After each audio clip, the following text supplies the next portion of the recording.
everybody. It is time for Fire Up.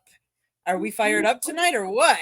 Oh, absolutely. Every Thursday night, I'm fired up here. I'm so fired up. It's awesome. Cool beans. All right. Good evening, crew. Ooh, someone has just had a steak. Ooh, that's one of my favorites. I have found a nice rub / whatever, or just the seasoning for steak at Walmart.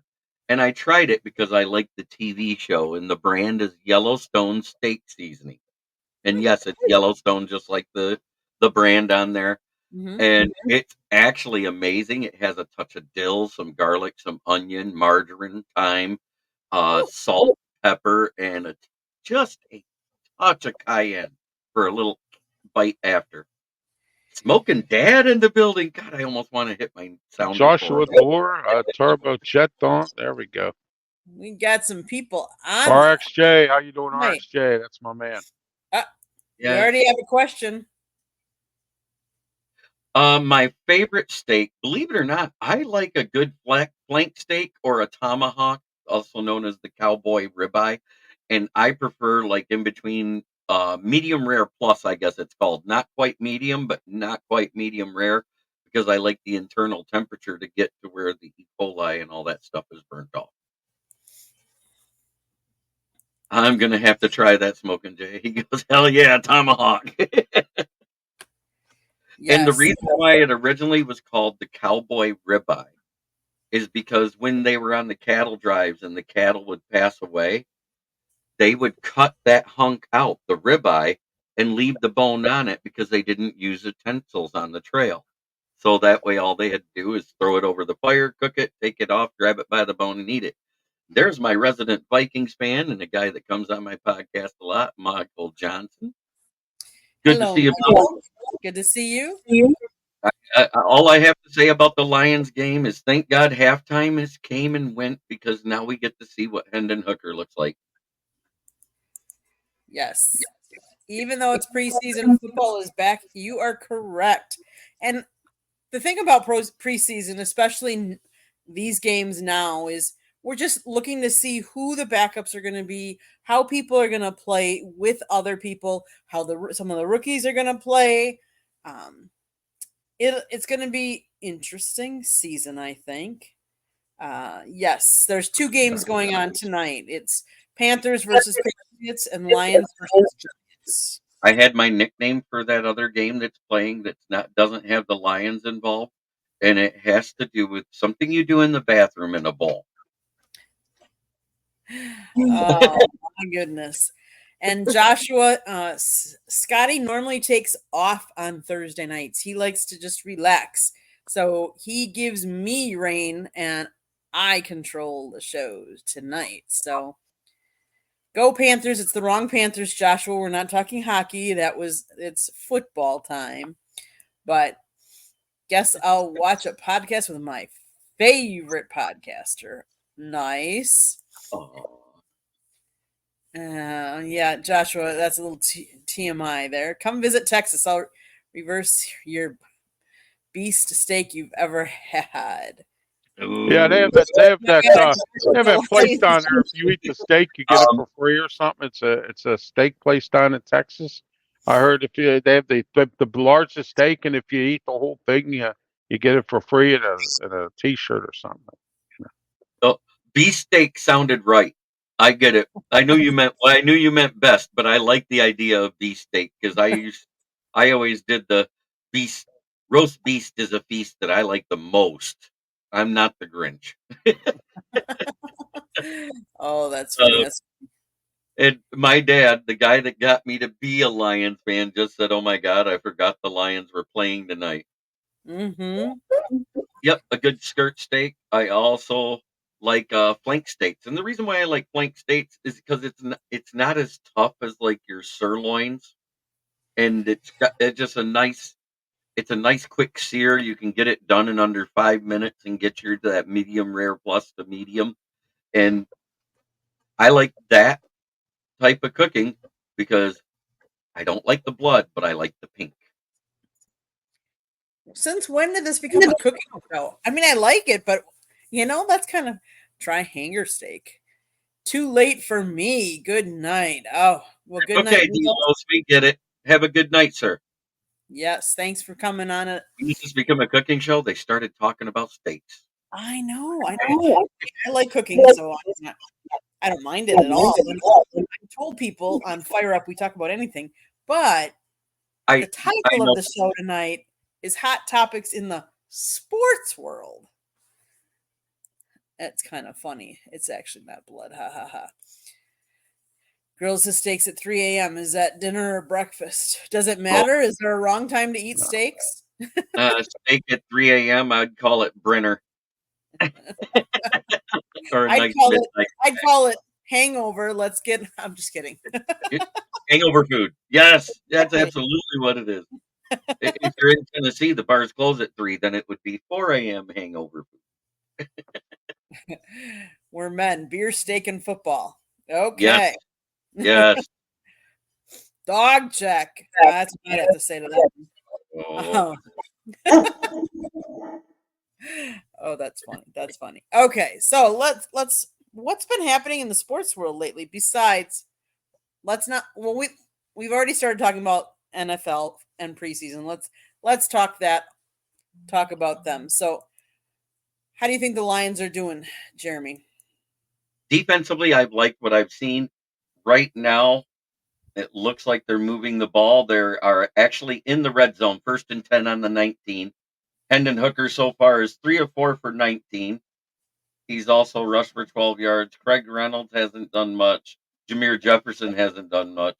Donovan Knight hasn't done. The nice, refreshing thing is Sion Vaki, 4 rushes for 29 yards at 7.2 yards per carry.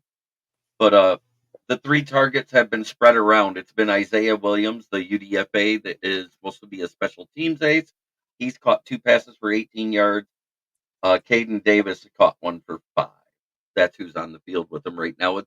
He was demoted to the 3rd string because he was struggling with some footwork and some mechanics. So Mark Brunell and JT Barrett had been working with him. And right now, considering he's 3 for 4 for 19, and we had Nate Sudfeld, I almost did it again, go 7 of 15 for 40 yards and a pick. Right now, I'd say he sounds like he's doing pretty good for his first NFL game action of any kind. Mm-hmm. I'm sorry, Katie. You were watching the Panthers game a little bit with the Patriots? Yeah, I was watching it a little bit, and it's flipping back and forth to Chicago PD. But yeah, I was watching a little bit of it. How was that game going? Nah, it's boring. 7-0 New England. Nothing really happening. They interviewed. It's New England's play-by-play people, so I had to listen to their. That's why I have the volume off too. So I don't want to listen to that. It looks like it's still 7-0. Yeah. Yeah. Bailey Zappi is 12 of 20. They're looking at Plummer. Carolina's had Plummer in now for almost the whole game. So looks like they're looking at Jake Plummer. So yeah. Jack Plummer. 9 of 19, 73 yards, and he's only got a passer rating of 57.6. So he's not doing too good tonight. No. Bailey Zappi is doing any better. And Nate Sudfeld, who has a QBR of 24.2. Wow. Ouch. Bailey Zappi was in the game for New England. They're going to look at Milton from Tennessee. They're going to look at him tonight. I was told, Jacoby Brissett will not see action. He's their starting quarterback. No, I think they're saying, I heard the Texans are going to start CJ Stroud this week, though, since he didn't start last week. And Pittsburgh is going to start. We're countering with Justin Fields, Candy. Mm-hmm. Yeah, we're countering with him, and you'll probably see a lot of Kyle Allen, and also that Parley kid from Central Florida. I'll see him too. Okay. Because he's still with the team. He's been drafted by the UFL, so if the Steelers don't put him on a practice squad, he'll probably he'll go to the UFL. And that game is tomorrow night.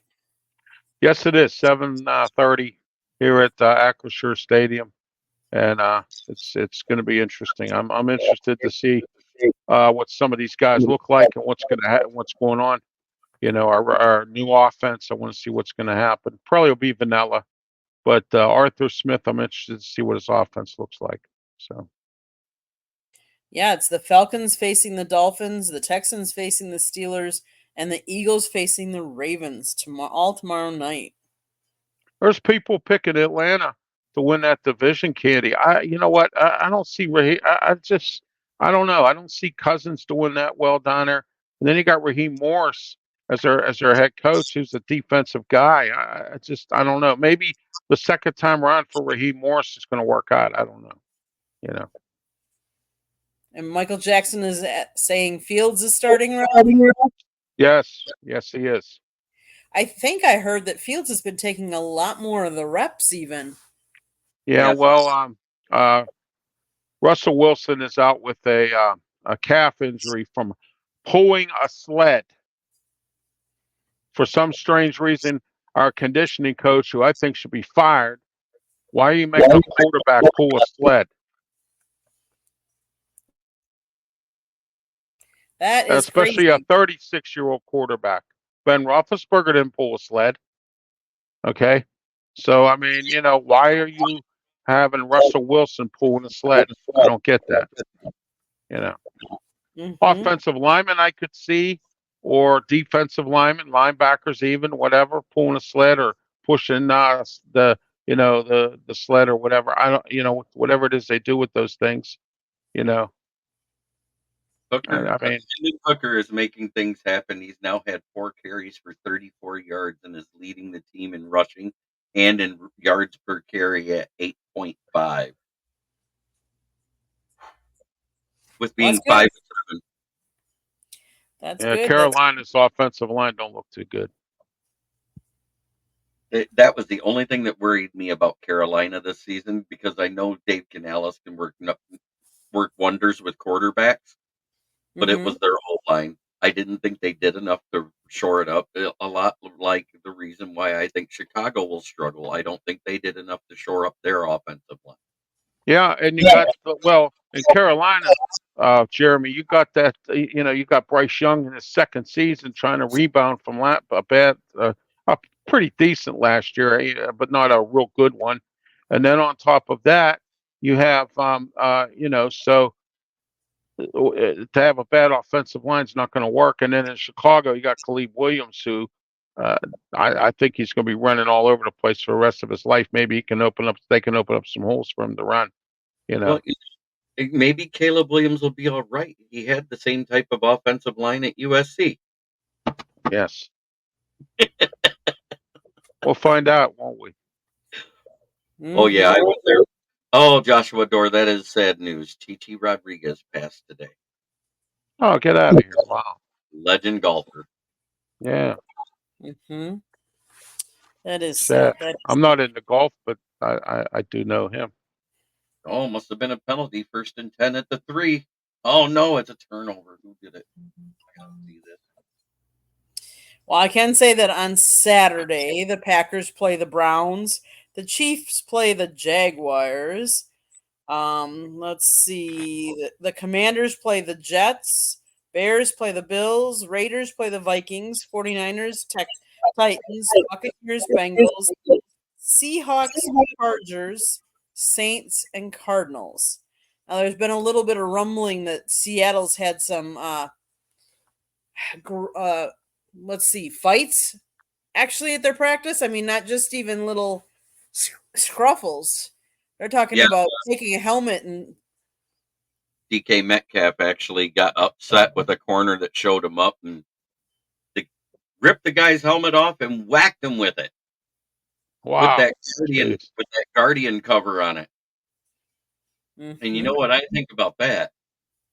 That's grounds for assault to be charged. Remember, because Mason Rudolph, if Myles Garrett would have connected. Myles Garrett, right? Yeah, I watched that game, and it was amazing how that happened. I mean, I watched that game and I said to myself, "Oh my gosh," As So bad as Nate Sudfeld was for the Lions, the first action Drew Lock has seen since last preseason didn't go so well for him either. He was 4 of 10 for 17 yards and a pick, which led to a QBR, which I think is an NFL preseason low of 8.8. Ouch. Yes, Hooker's mobility is on display, Orlando. Mm-hmm. Okay, then following the weekend on Sunday, it's the Broncos versus the Colts and the Cowboys versus the Rams. Interesting. Cowboys Rams ought to be pretty good. Mm-hmm. I'm interested to see what Minnesota's going to do this year with J.J. McCarthy. And I'm also interested to see what's going on with Jordan Addison because he's my bum again. And I got another bum for Saturday. What do you see this one, Jeremy? Okay. But when you're talking about the Rams, you had to have heard, because they're home, that Matthew Stafford and his wife won't be attending because they don't want her seeing the backup quarterback. Oh, my. For real? That's all I got to say. And Brent, what they come up with, man, it's unbelievable. Oh, I can't even read it.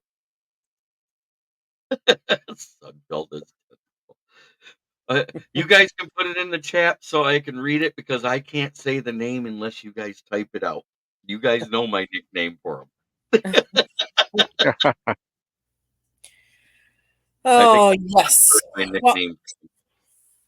Let's talk a little bit. I know we're not huge in baseball, but we do. I got to give it to the Chicago White Sox. Man, for tying that record. For having, how many was it in a row that they lost? 21, wasn't it? Or 22? Yeah, 21 in a row. Yeah. 20. Yeah, Grady Sizemore's their interim manager. So thank God they won that game. And it's more than just that. If they would have lost that game and kept the streak going, not only would they have set the record for most consecutive losses, they were on pace for the most losses in MLB history in a season. Because they won that game, all they can do is tie it. Wow. Can you believe? So they go on that terrible streak. They finally win one, and then the next day we fire manager, they fired a bench manager, coach, and hitting coach, and one more. It was 4 different coaches. It was everybody he brought in.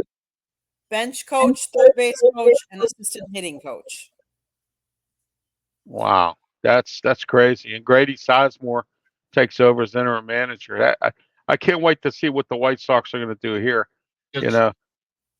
We'll see what kind of move this is, Candy and Jeremy, because I'm interested to see what kind of a move. They could win more games, and then Grady Sizemore could be your permanent manager. I've seen those things happen. You just never know. But Ryan Sandberg has been a part of the single high A affiliate, the Quad City Cubs, and he's actually done a good job and led them to a couple of championships. That's a guy that could start getting a call up to be like a base coach or maybe a batting coach. Bench coach. Yeah, bench coach. Yeah. Because Ryan Sandberg was one heck of a player for Chicago. Yes, he was. And then I'll say this too, Jeremy. If you have a coach that wants to be a manager or look to get up high, bench coach is the spot. That's where, our bench coach is Don Kelly. All right. So if he was in Detroit. Yeah. So he played all 9 positions in his time at Detroit.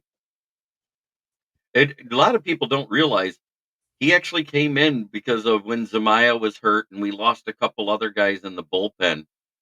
Right. They pulled him out of right field and let him go do some throwing in the bullpen. And he wasn't doing bad. And when it got to the 8th inning of that game, he came in and shut out the side. He shut him down. So he actually wasn't a bad pitcher. He didn't have your 93 to 97 mile an hour fastball, but what he did have was an 83 mile an hour fastball and a 52 mile an hour changeup. Well, they said that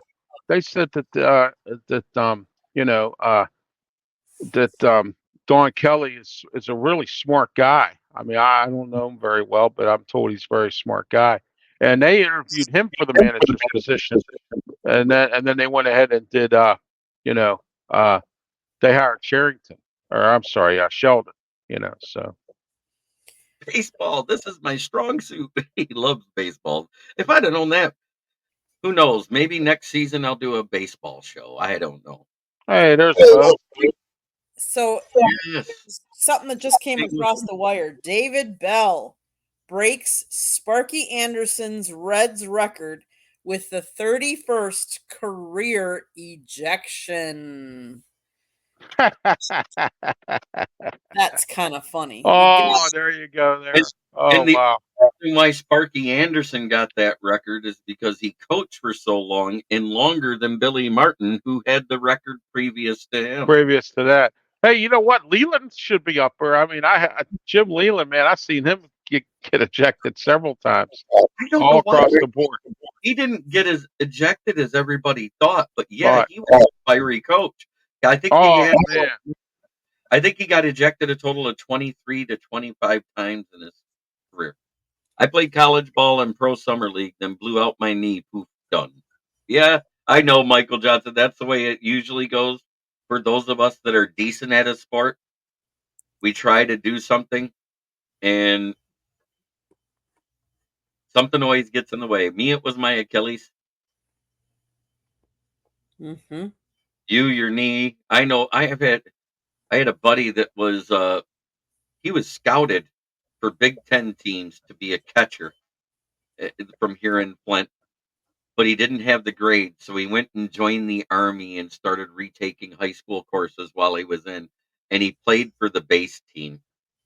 And at that time, they had this fireballer there back in the late 80s playing for the post team. And the guy had 101 mile an hour clock fastball back then. Whoa. And he missed it, and it hit him. Yeah, it wasn't good. It wasn't good. That's all I got to say. All I know is every guy for 4 counties doubled over in pain when they saw it. Ouch, ouch, ouch, ouch. Wow. Well, what is with these guys hitting multiple home runs in one game? Have you guys seen that? Churio had 2, Metz Alonso, Schwarber had his second 3 home run game.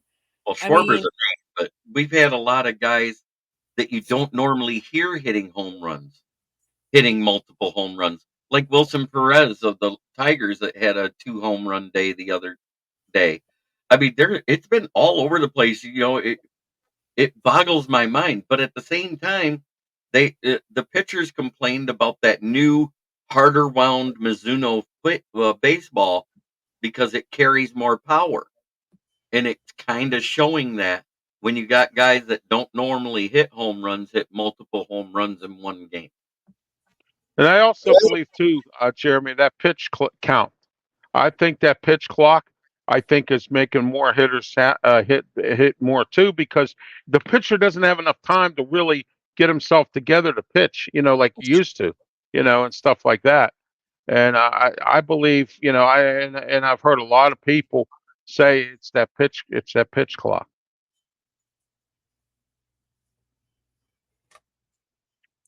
As Dandy Don used to say, turn out the lights, the party's over. Thank goodness we have a legitimate QB2. Yes. Oh my goodness. Yeah, the Brewers have they won today 16-7. They had 20 hits today versus Atlanta. And I want to say the other day they had quite a few too. They had 16 hits yesterday versus Atlanta. And they had 16 hits before 10 runs. So they've just been on a tear hitting against the Braves. I guess we wish we played the Braves more often. Oh, absolutely. If you're doing that. Yes, yes. Okay, guys. Olympics are closing ceremonies on Sunday already. Yes. Yeah. We'll put up It's Michael. been a fast, quick Olympics. It has. So out of all the sports, which is the one that you followed the most and you've enjoyed watching? I haven't watched any of the Olympics at all. I You know really haven't. I've medal watched. I looked and I see that USA is number 1, China's number 2. I believe it's Australia that's number 3, Yeah. correct? And then France is Australia, yeah. So I've been medal watching, and it's been quite a run. I did watch some replays of Simone Biles and her floor exercise when she went out of bounds twice, which is unheard of. But at the same time, the other girl, and she was from USA too, correct? Didn't all 3 USA gymnasts in the floor routines medal, or was it? We got silver and bronze. There was Yeah, it was a friend of theirs though that went yes. to some type of competition and got hurt and couldn't compete.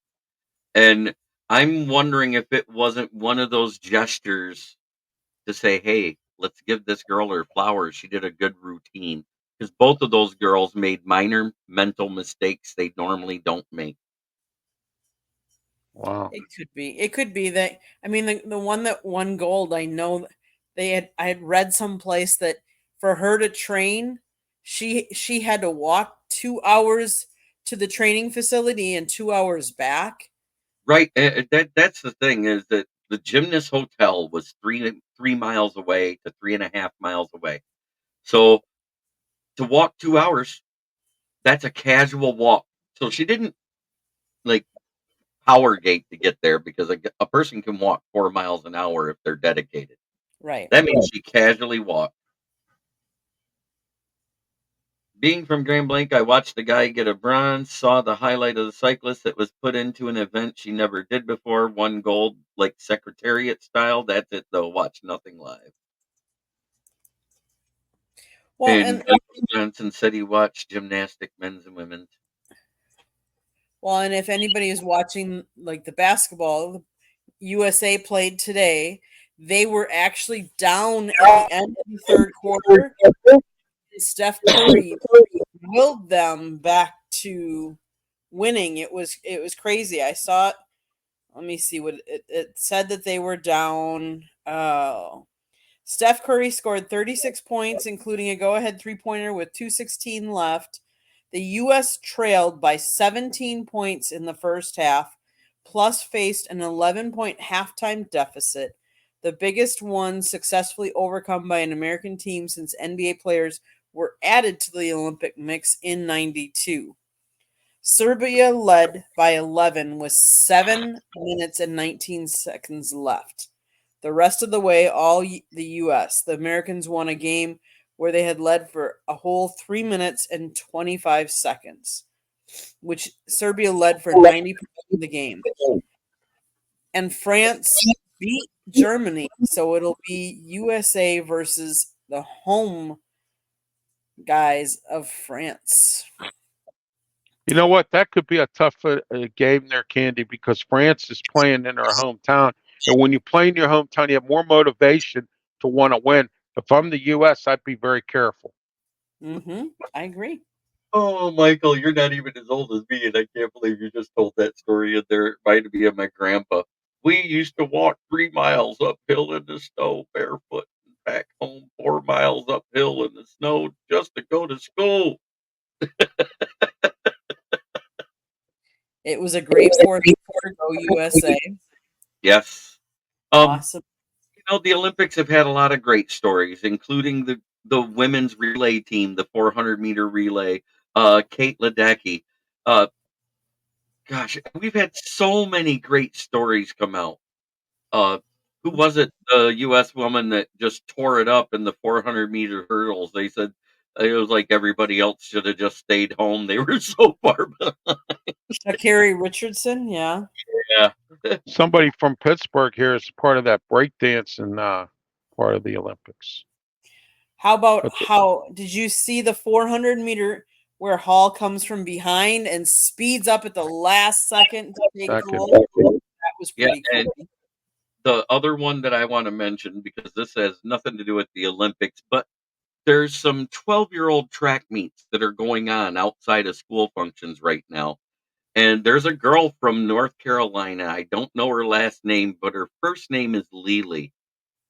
She starts to run, and she's wearing regular high-top basketball shoes. She comes out of her shoe at the start. She goes back, grabs her shoe, turns around and runs. And in the 200-meter sprint, beat the field. She ran behind.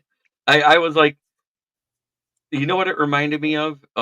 If anybody ever you watched Smallville, which was about Clark Kent growing up, he ran track all the time, and he had something. I never like watched it, but I know what show you're talking about. And where he just ran a little bit faster than he should have, than humanly possible to get back in the race, and took third. He didn't want to win it, but everybody remarked at how fast he got to third place through the field. You know, it was that type of video where it looked like everybody else was jogging, and she just maintained her pace and just boogied right through them. And we also saw in the Olympics the one person from that African country that was celebrating about 10 yards away from the end and got blown by. And I was like, oh, this is why you don't celebrate early. Because they started to high stepping and raising their hands like they won. Also had a photo finish, a record photo finish where 3 people, but by the letter of the rule in the Olympics, you have the start line and you have the finish line of where they end it, and your torso has to cross first. And all those guys crossed, and it literally is like thousandths of a second difference between them. But he was the only one that leaned forward with his shoulders. One guy leaned his neck, and one guy moved his hand. But the one guy was smart enough to lean forward and got his shoulders across the line before the other two, and that's why he won on that photo finish. It's 10-0 or 16-0 now. New England. They just scored a touchdown, and Milton's in the game at quarterback for New England. If you look at what Milton did when he came in for Hendon Hooker that year and in this past season for Tennessee, you know, they really didn't miss a lot. They missed Hooker's accuracy, but as far as the arm strength and the poise in the pocket, they didn't miss that at all. And he had the exact same type of athleticism. And I said, whether or not that equates to the NFL remains to be seen, because the athletic quarterbacks have all been decent and gone far in the playoffs, but none of them have won it yet in the NFL. And that's where I'm at. I mean, John Elway was the exception because he stopped running when he won his Super Bowl. Oh, yeah, he did. Yes, I did see that. Did you all see the 400 meter was won by Carl Lewis with a 9.92 for gold? This year, the last place time was 9.91. That's the race I was talking about where it was such a close finish. Literally, the last person was in the frame of the photo finish. That's nuts. It's crazy. Super fast. It is. What other sports topics you guys got besides, we're not going to get to my town yet, but any other sports that you guys want to talk about? What's happening? College football, obviously they're practicing. Yes. Training camps have started. It's going to be an interesting scenario this year to see what Pitt does. We have a new offensive coordinator, Cade Bell, come from Western Carolina. He runs a go offense. The concern I have is that I think that Pitt has smart players, but they don't have the type of players to run Cade Bell's offense. It's like shoving a square peg into a round hole. And I'm going to use this example. When Walt Harris was the coach at Pitt, and then he got fired, and they brought in Dave Wannstedt. Wannstedt switched from this West Coast offense that threw all the time to a power running game. And Matt Cavanaugh was our offensive coordinator at the time. So, and it's the same thing here. Cade Bell's got this go offense. I watched some of it in spring practice, but it's not. It's just I don't know if we have the talent for it a little bit, but we don't have all the talent that he needs, and he's going to have to go out and recruit some players for this offense here. We're going to see what the current lineup does with it. They just lost some offensive linemen to the transfer portal, and the defensive line doesn't look all that great this year. So I don't know where Pitt's going to go this year, but if they make 6-5 or 6-6, I think they'll be lucky. Mm-hmm. So, All right. I'm interested to see what Colorado's going to do in the Big 12. What's going to happen to Michigan?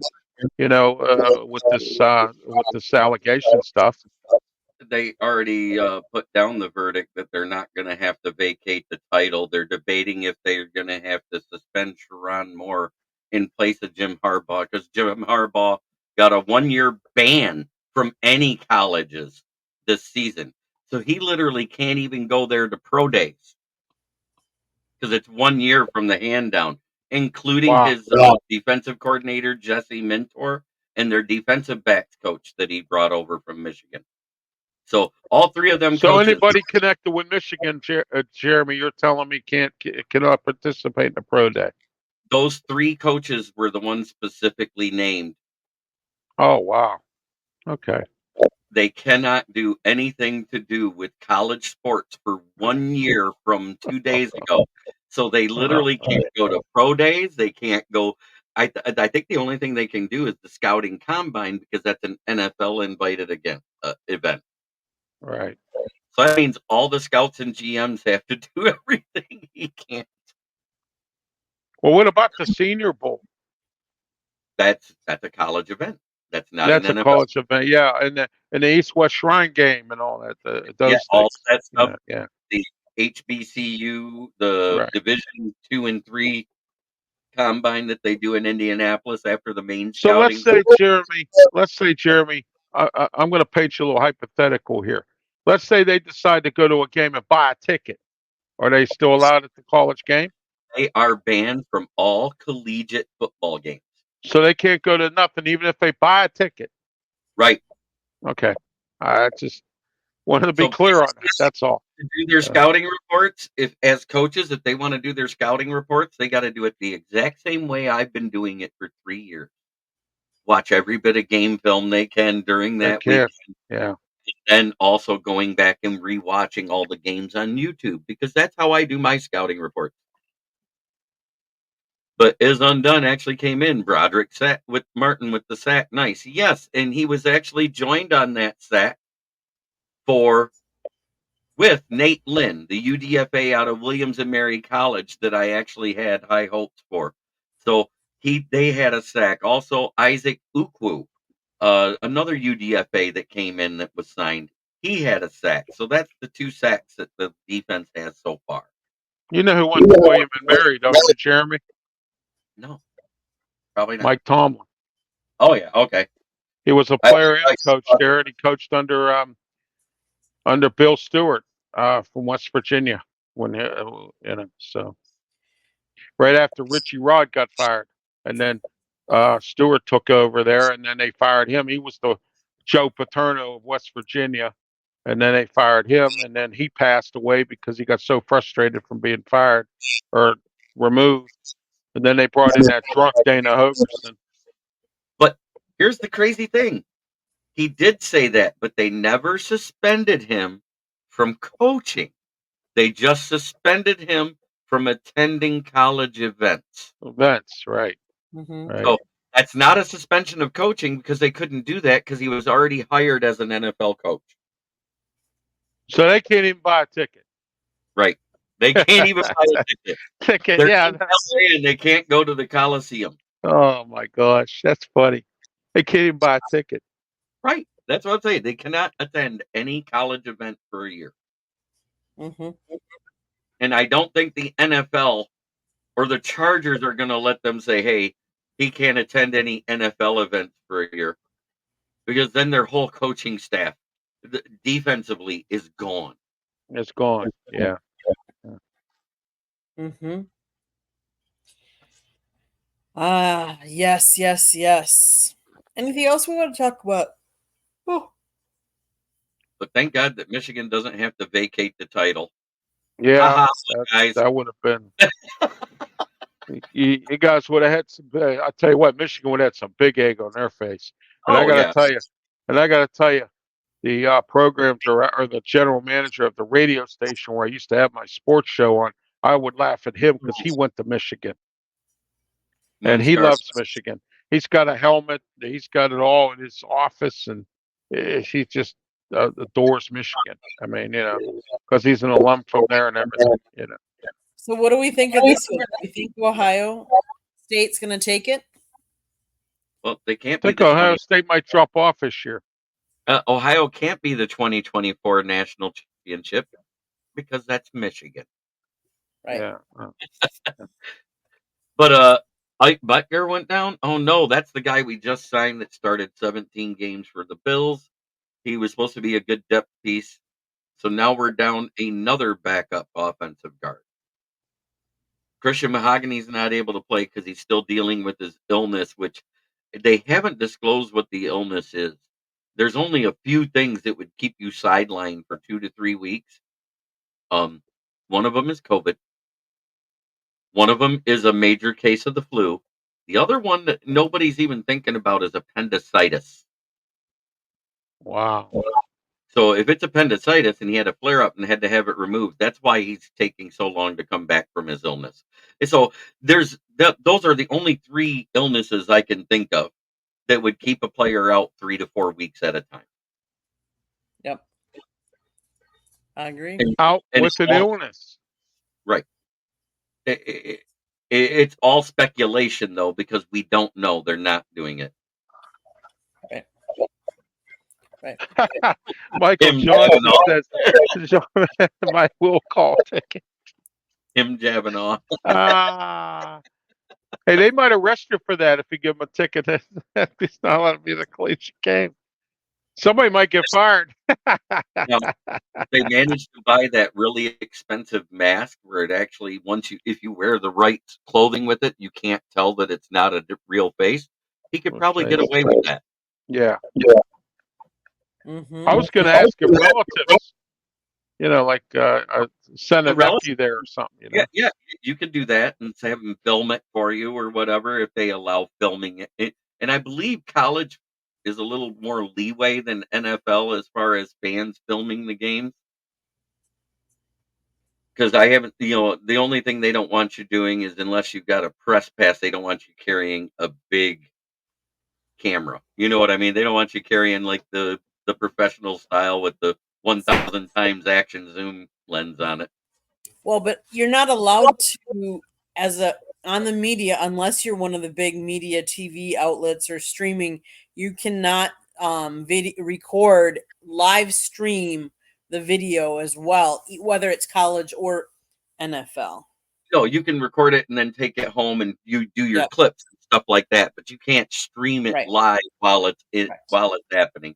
And there is some leeway on the Facebook side. I have seen it where people can stream the games as long as they're not putting the sound out there. And what everybody makes the mistake of doing when they're trying to enlarge it because it's right next to the volume control, they accidentally hit the speaker.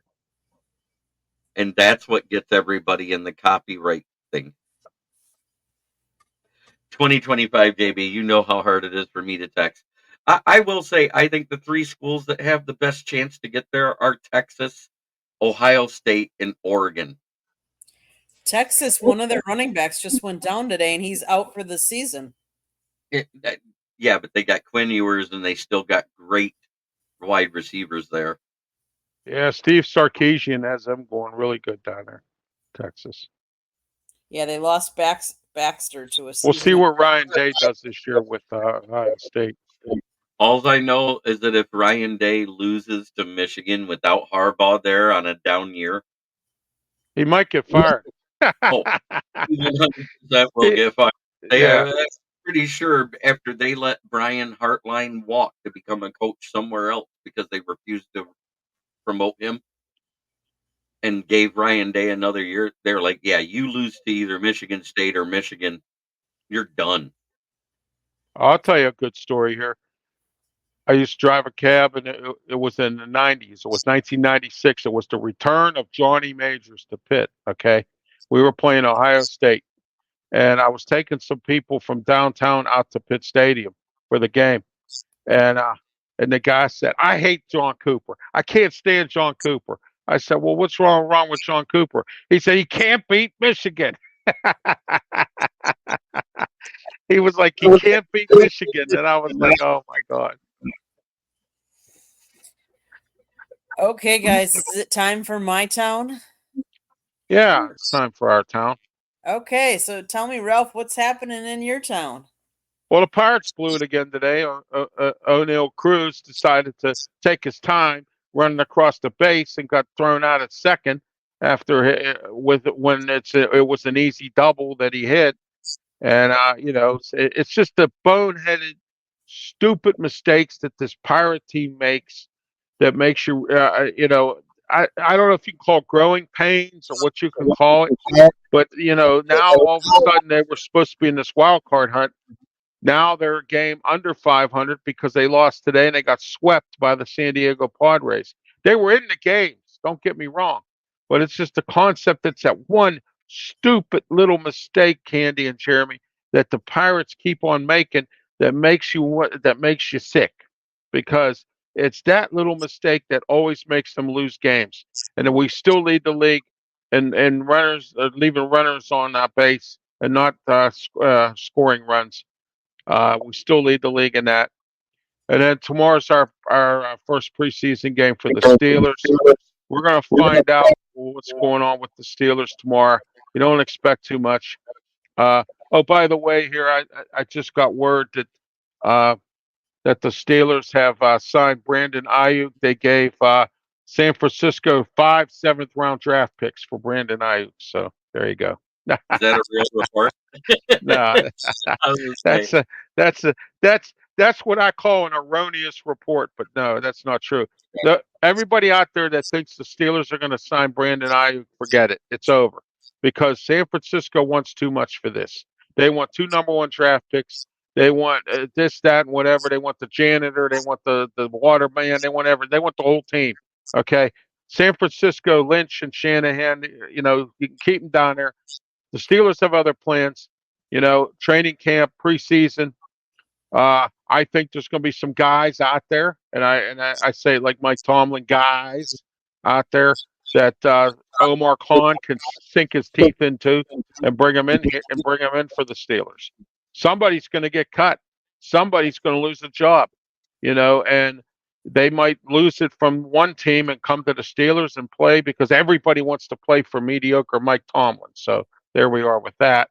But anyway, but we'll see what happens tomorrow. It's preseason. Preseason games are boring. There's not a lot of scoring, and it's just the third, fourth string, and fifth string, and the water boy and all that other stuff that plays in these games. So we're going to see what the rookies do. My interesting player that I want to look at is Peyton Wilson, the guy we got in the 4th round from North Carolina State. Nobody wanted to draft him because they said he was injury prone. So far, he hasn't been injured, and we're going to see what he does for the Steelers. He'll probably play a little bit in this game. And we got some dinged up injuries, but other than that, that's all. So, but the Riverhounds, our USL soccer team, they haven't had a very good season. They tied 0-0 on Saturday. They've been competitive. They haven't been blown out. But they were in championship games for the USL Cup and all that other stuff. And for some reason this year, everything just fell apart. So, and that's my town. Smoking Jeremy, your town. All right. My town, I want to talk about the Detroit Tigers. Everybody's up in arms because they didn't get the massive deal they wanted for Skubal. You know what? If somebody wanted to give up what we wanted to get, a possible Cy Young type of pitcher for their playoff team, they would have done it. We've seen these moves made in the past. But what we did do is at the end of the trade deadline, we moved a guy that was getting paid $14 million who was decent and got some guys back that are prospects. A shortstop, a catcher. We also got a relief pitcher out of it. And what's nice about the relief pitcher is the other day he took the field in a bullpen day. He actually went out in the 6th inning and shut down the side, struck 2 out, and caused the other guy to hit a pop fly. So while everybody's mad at the prospects we got, if they're performing at the professional level, was it a bad trade? I hear you. I hear you. You won't know that till the end of the season. Well, I'm just saying, the guy was brought in as a mid reliever to do 1 to 2 innings of work, and he did what he was supposed to do on a bullpen day where we started out with 3 pitchers before the 5th inning in a game we ended up winning. Michael Lorenzen is his name, and he was actually only playing with the single high A affiliate, the Great Lakes Loons in Midland, Michigan. And the only reason why I know his name and that's where he was playing, because they literally said we lost this game because we had to scratch Michael Lorenzen due to the Jack Flaherty trade. I didn't even see the details of the trade because I was driving through there. Crazy. All right. Good night, Michael. Says, thanks for having me. Always a great time and full of knowledge. Have a good one, Michael. Thank you. Thank you, Michael. Thank you. Let's hear your town. My town. Let me think. Yeah, what's going on in your town, Fort Lauderdale there? Oh, let's see. We were up in Wisconsin a little over a week ago. We went to a Brewer game. They were playing the Marlins. Go figure. Scott interviews one pitcher from the Marlins. That was on Sunday. On Tuesday, that pitcher got traded. Yeah, he told me that. Whoa. Yes, bryanhoeing So got are traded. we saying if it's trade deadline, Scott shouldn't do interviews with players because it might be the KOD for that team. It might mean they're gone. Well, it depends on if you like the player or not. Did you guys like the player that was traded? He hasn't played a lot for the Marlins. He's coming back from injury and stuff like that. But he was a good interview. He actually was born in Indiana. He actually was going to be a basketball player, swapped out. Hasn't kind of interesting. He's never watched the movie Hoosiers from start to finish. We're like, wait a minute. You play Indiana. You grew up in Indiana. You grew up basketball, but you didn't. I'm like, okay, that's fine. But so we got to see that actually was the one game out of the 3 that the Brewers won. So we are talking about going back to Miami Marlins this weekend. I think they're playing San Diego, so the Padres, I believe. What else is happening in my town? Well, we all know Jordan Love signed a huge contract. You know, quarterbacks are getting paid a lot of money. But if you actually look at it, it's not as bad of a contract as everybody thinks it is. The average per year is because of the total dollars, people. If you actually look at how the contract is, it's very front-loaded and bonus heavy. So it's actually very team-friendly because they don't have a lot of people to sign next year. Mm-hmm. So I'm just excited for football season. Yeah.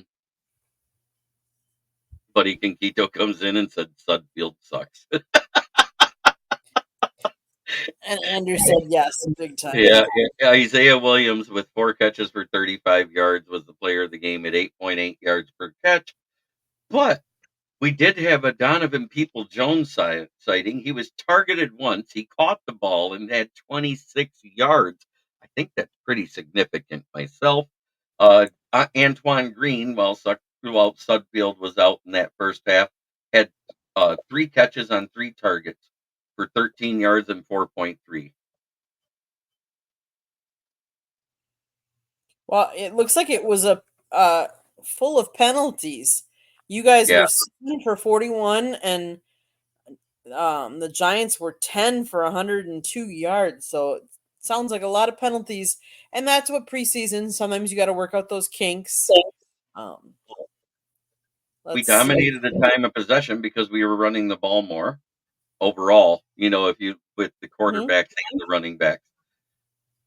They had 2 turnovers. We had 1. We had less penalties. We had the same amount of punts, but the difference is Jack Box 7 punts and he averaged 49.6 yards per punt net. That's massive. Oh yes, absolutely. That's flipping the field. Otherwise, this game could have been 35-3 the way it went, if you actually think about it. So our defense actually stepped up pretty decently, but their defense did good too. We were 5 of 17 on third down efficiency. They were 1 of 10. We were 0 for 4 on fourth down efficiency, and they were 1 for 1. So there is your key stat of the game. That 1 for 1 got them. Lions DPJ looked lousy on his end zone target. I didn't even know he had an end zone target. I just know he had 1 catch for 26 yards. So he had 2 targets. That's a 50% catch rate. Matter of fact, I can actually get the targets. Let me go back to my other stat sheet here. Yeah. Should be almost final here. Yeah, there's 2 minutes and 34 seconds. It's 3rd and 4 on the New York Giants 24. Yeah, it looks like you guys gave up points in the second quarter. You guys scored in the first and haven't scored since, and the Giants scored all their points in the second quarter.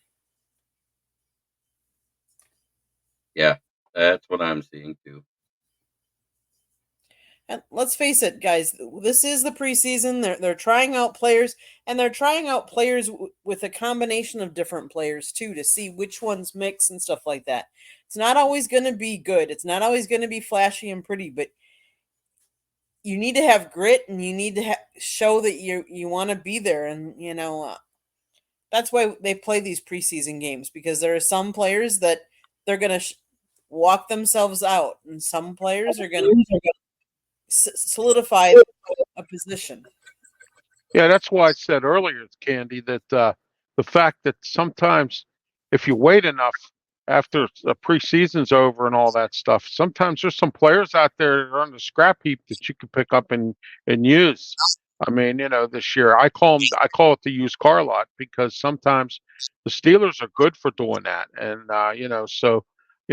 and again, it's all about chemistry as well. I mean, you have to build up chemistry when you have new players come in, especially draft picks. They have to get used to the speed of the game, which is different than college. I mean, it's a whole different animal. So, we'll see, like you said, what about preseason? 13 of 24 for 96 yards. That's Nate Sudfeld's stat line. There you go, Jeremy. Hooker's in concussion protocol. Yeah, that's what he said. I saw that. I saw that was said. Thank goodness it's concussion. I thought it was something worse. All I know is I heard he got jogged into the locker room. I didn't know what it was. I was praying it had nothing to do with his knee. I was praying it had nothing to do with his throwing arm. That's the only thing I was worried about. He's Goff's backup, right? After this performance tonight, I would say 100% Hendon Hooker is QB2. Hendon Hooker. Yeah, I would agree with that. I mean, 13 of 24 yards, 13 of 24 with 96 yards and 1 interception. It's awful. Oh, excuse me. Well, guys, anything else you want to add? Well, I just I want to say something here publicly. There's a guy in this town. His name is Andrew Filipponi. This guy is on CBS radio. and he has a steady afternoon talk show here in Pittsburgh. I had a lot of respect for Andrew Filipponi until yesterday when he started spreading and spewing gossip about how the Steelers had signed or verbally made a commitment to Brandon Ayuk. And it didn't happen that way, Andrew. So now my respect level for you is nothing because of that. All right. And you know something, Andrew, your partner, Chris Muller, who said 3 times when I went for tryouts for 93.7 a fan that I couldn't cut it. Your partner, Chris Muller, said that to me 3 different times. Okay. But now, Filipponi, now I don't even want to watch that show or listen to that show at all. Because you know why? Because of what you did yesterday, Andrew. And I'm really surprised at you for the jobs that you do and the things and the shows that you put on, that you would come out with this kind of a thing. And now you have what I call egg on your face. Mm-hmm. Yep. I agree. Smoking Jeremy B, any last parting shots that you want to get out? It's preseason, boys. We're seeing second and third stringers. Not a single starter played today. My player of the game was Brendan Joseph. He was second in the team in tackles. He had the one lone turnover that we got by intercepting good old Drew Lock, who didn't help his case to be QB2, No, where he not was at all. starting QB in New York. So, and it's preseason. The records mean nothing. Think about this. The last time the Lions went undefeated in the preseason, we didn't win a single game in the regular season. Hey, Candy, I got a name for you. Remember Ray Rhodes? Mm-hmm. All right. I remember one time the Steelers almost every season would play Philly in preseason, would play Philadelphia Eagles. And Ray Rhodes was the head coach at the time. And they said to him, what are you looking for in the preseason? He said, we need to win all of our games in the preseason in order to have a good season. And this one, we got to start with this one. Mm-hmm. Yep. I remember it's 1 year as the head coach at Green Bay. Yep, I remember that. Ray Rhodes. Good defensive mind, not a good coach. Head coach. Did Earl Morrell ever get voted into the Hall of Fame as a backup QB? I don't think so. Yeah, I'm not sure. It's a darn shame. The 2 years he got a chance to start, what did he do? He led the Colts all the way to the Super Bowl, and Johnny Unitas magically gets healthy and goes in there and plays with his name and loses. Hey, Nick Foles retired today. Nick Foles, congratulations. Yeah. Yeah, he had his one shining moment when Carson Wentz got hurt, and he took them to beat Tom Brady and the Patriots, and got a Super Bowl. I remember when he played for the Bears. Yeah, so yeah, I know he was. Yeah, he was. Oh, I got something for everybody. Guess who's the third string quarterback in Philly right now? Kenny Pickett. There's a bum. Kenny Pickett. I would have never thought that I would ever say that Kenny Pickett was a bum, because you know what? Everybody called it. I said that Kenny Pickett should have been drafted in the first round, and I told everybody, which is the truth, and I'm the only one that has the truth on this. And the reason why the Steelers drafted Kenny Pickett in the first round was because they didn't want the Dan Marino nonsense again, where everybody was upset with the Steelers because they didn't draft Dan Marino, and we could have 12 Super Bowls by now if Dan Marino was our quarterback. Okay. Right. Okay. The only reason why I approved that message. The only reason why I was talking about Earl Morrell in that particular season is Don Shula was the head coach that year. 2 years later, Earl Morrell is signed by the Miami Dolphins. Who's the head coach in 1972? Don Shula. Don Shula, yeah. Who had a winning season and didn't lose a game that year. Yeah. Right. But Bob Greasy got hurt in week 10. And who came in to be the starter until the Super Bowl? Earl Morrell. And he literally said when he signed Earl Morrell that year, I would not do it again. But he says he'll take Pickett over Studfield. 100%. I would take I'd take back Tim Boyle over Sudfeld. Hey, you know what? Boyle's not a bad quarterback. I mean, he's won some games. Yeah, no, he's never won a game as a starter. Oh, he did. I thought he won a few games. He was a backup for Aaron Rodgers, and he never got to play that year. And then we signed him off their practice squad. Yeah, I remember when you guys had it. He never got to play for us. He got to play in the preseason. That's it.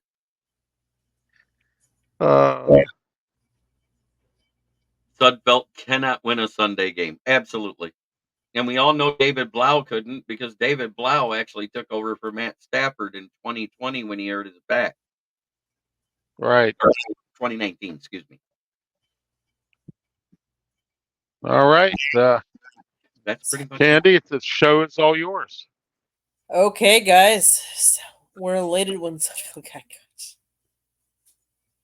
Yes. Well, guys, it's been a good night. We should really. Yes, it has. I haven't even gone over any of the normal stuff. Like the South Florida Tribune published a book last November. It is called Lessons from the Microphone: Tuning into the Enduring Wisdom of Visionary Leaders. It's written by my husband, Scott Morganroth, Motor City Mad Mouth. It's available on Amazon Kindle, Barnes & Noble, Apple, and Google Books. You can also there's a link to it on southfloridatribune.com, where you can also, there's a link to our merchandise store where you can get hats, sweatshirts. Good. Back to the books for you, James. Thank you for tuning in. If you like to listen to podcasts, you can listen to us wherever you get your podcasts. Apple, Google, iHeartRadio. Monday nights we talk baseball, and now we've been talking hockey on Fire Up Florida. Tuesday nights is football. Wednesday nights is Sports Exchange, and then Thursday nights here is Fire Up. You never know what we're going to be talking about. Let's face it, we were talking about steaks earlier. Yes, that's right, we were. My favorite steak is the Delmonico. And I like my steak well done. I like a filet, but I like it medium rare. So you're more everybody's. Yeah.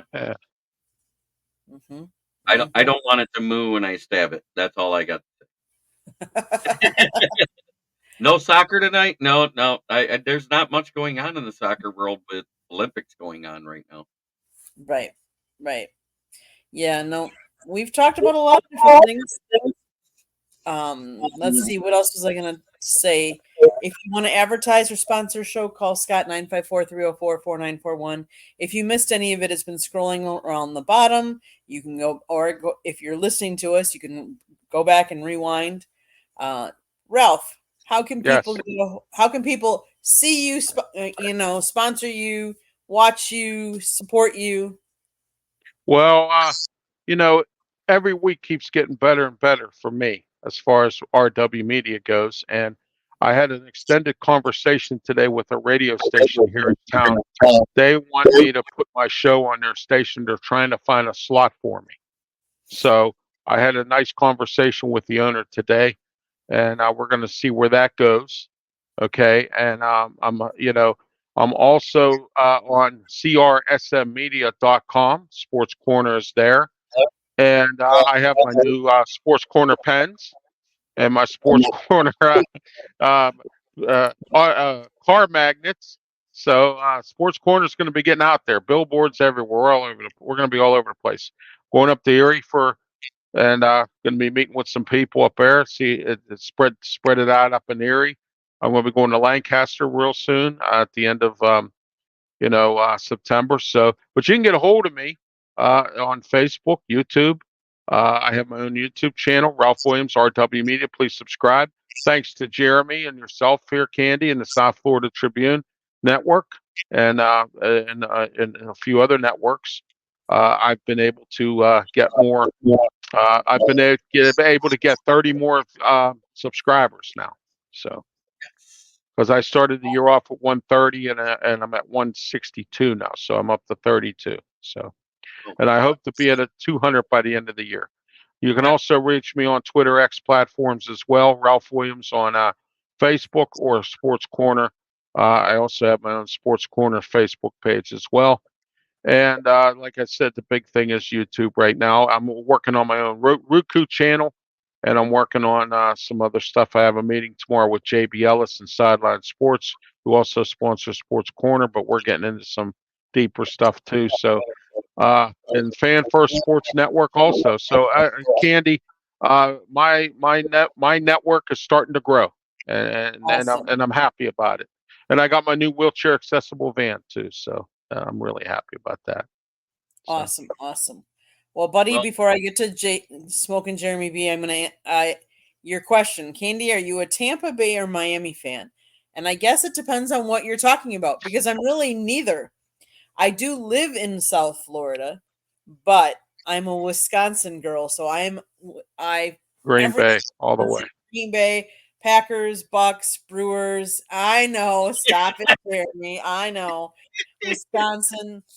I am a graduate of one of the Wisconsin has, it's a UW system, and Madison is the school that everybody knows of because that's the Division I school, but there are other schools within the University of Wisconsin system, and I am a graduate of one of them. It happens to be UW Whitewater. But so I'm really not a Tampa Bay or a Miami fan. Look at Buddy Kikito, he's like me. No, I know. Do it like Darth Vader. No. Hey, Candy, what's Wisconsin looking like this year with Luke Fickell? You know, I don't know. It's going to be interesting.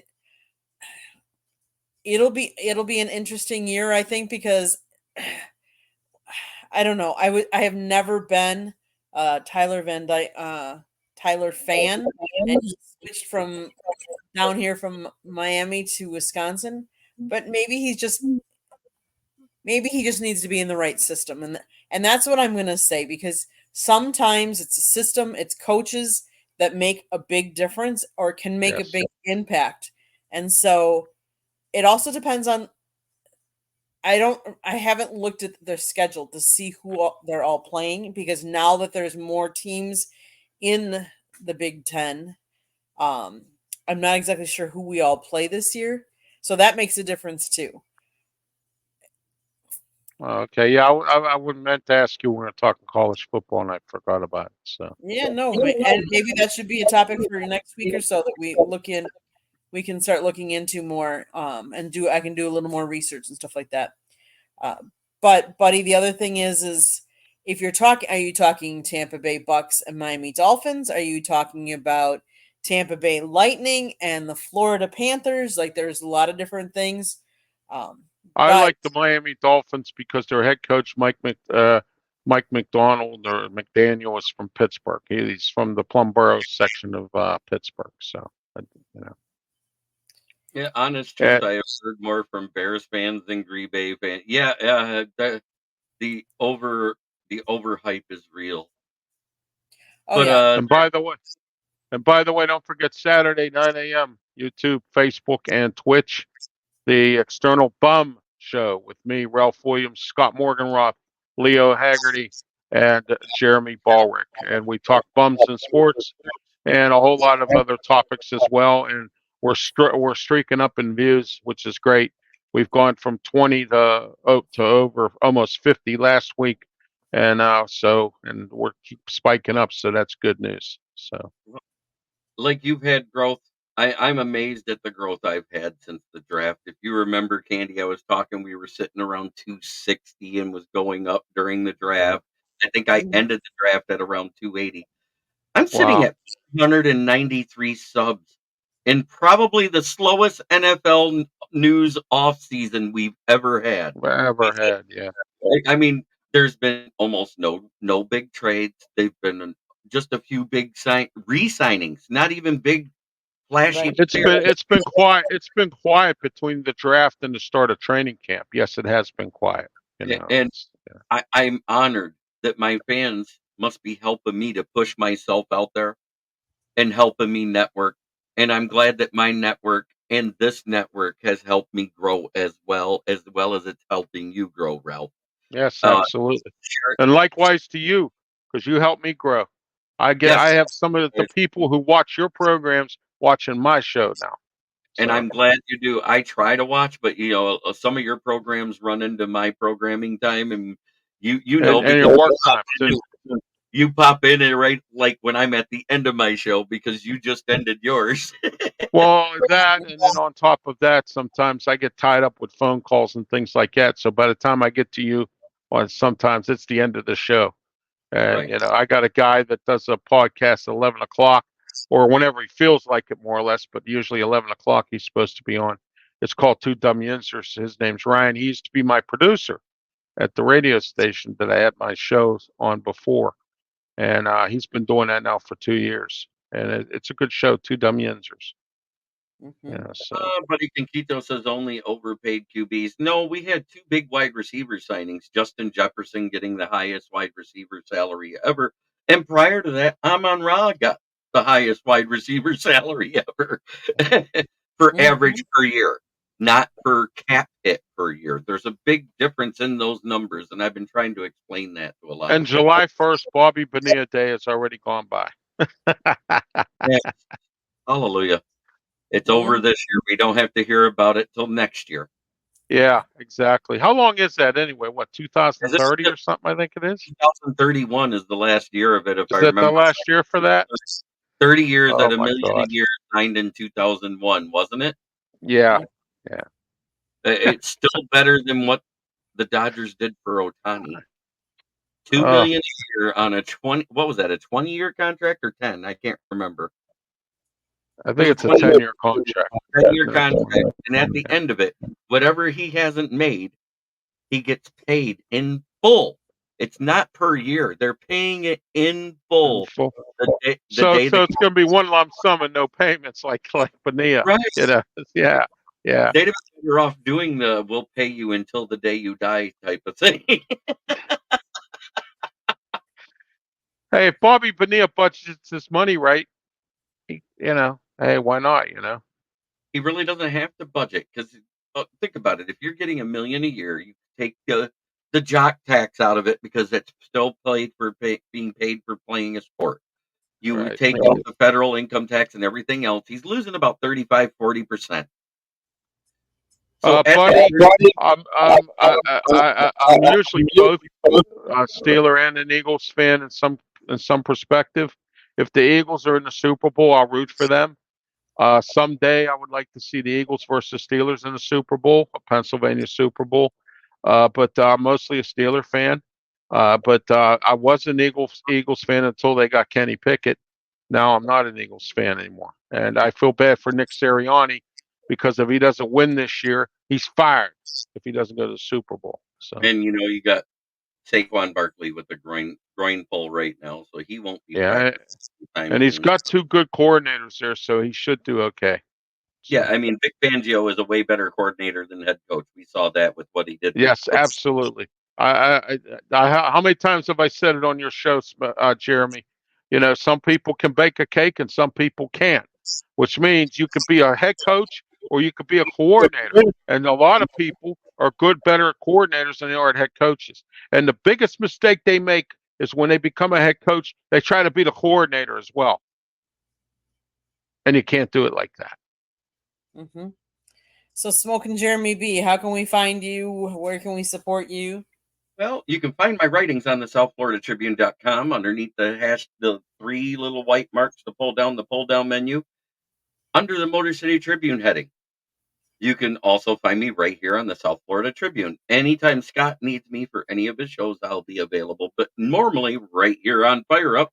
And occasionally you see me on that one that everybody loves to talk about, and it's football inside the pigskin with Coach Bonamago, Bo Crouch, Travis Holmes, and of course Mel Farr Jr. I'm working on getting Bo on my show Tuesday, Jeremy.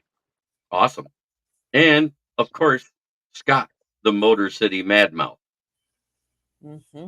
And he also wrote a book that I wrote a review about on Amazon for him. So go or Barnes and Noble, excuse me. Can't write reviews on Amazon for some reason.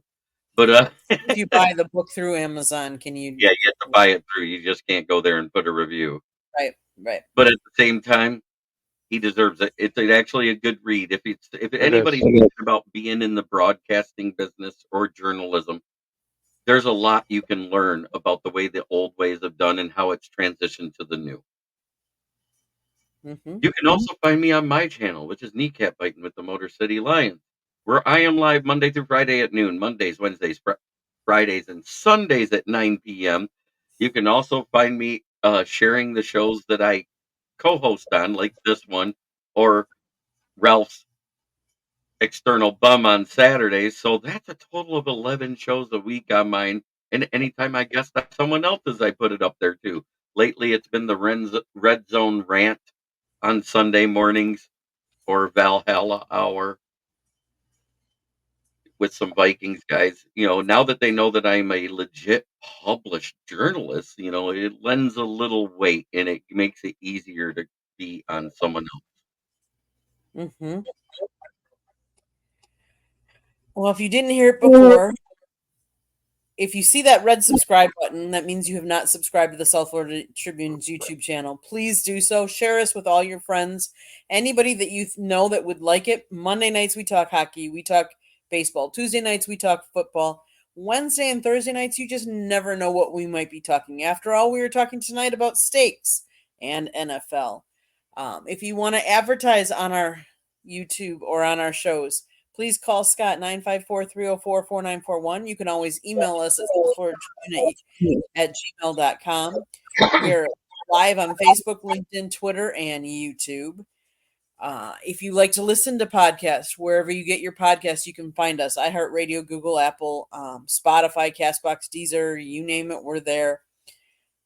Scott also does a one-on-one show on nofilter.net. It's a one-on-one interview show. It's really good. Check it out.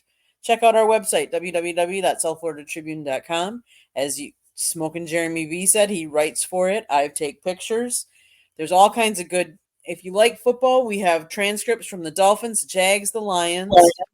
We have other college football, especially here down in South Florida. We also have a store where you can get merchandise and a link to Scott's books, or book, I should say. But guys, it's been real fun. Love talking with you guys, and you never know what we might be talking about. Like we talked steaks this week. You never know what's going to happen next week. By the way, I do want to say I don't know the name of the linebacker who did it, but from the Giants, you're a bum. No, when after the play is over and the guy's down and he's getting up, you don't pull him down by his face mask and slam his head on the ground. That is why Hendon Hooker is in concussion protocol. Wow. That's there's no business for that, especially in the preseason. Well, you know what? Brian DeBoe got a dose of reality last year. I mean, the first year, Giants were in the playoffs, and now last year they kind of folded their tent. But this year we're third year with Brian DeBoe. So. Well, I do want to thank both of you gentlemen. I also Thank want to you. thank the plethora of people that we had in the chat room today. Yes, I we love did. it. I love everybody commenting, asking questions. We love interacting with the people out there. So keep it up. You guys have a wonderful weekend. Jeremy, you want to end us like you end your shows? Try every day to be a better person than you were the day before, because that's the only way to make the world a better place. It starts right here. Much love, everybody. Love you guys. Have a good one. We'll catch you next week. Enjoy all the preseason football, the college, the baseball, the last of the Olympics. Have a good week and a good weekend, everybody. Be safe.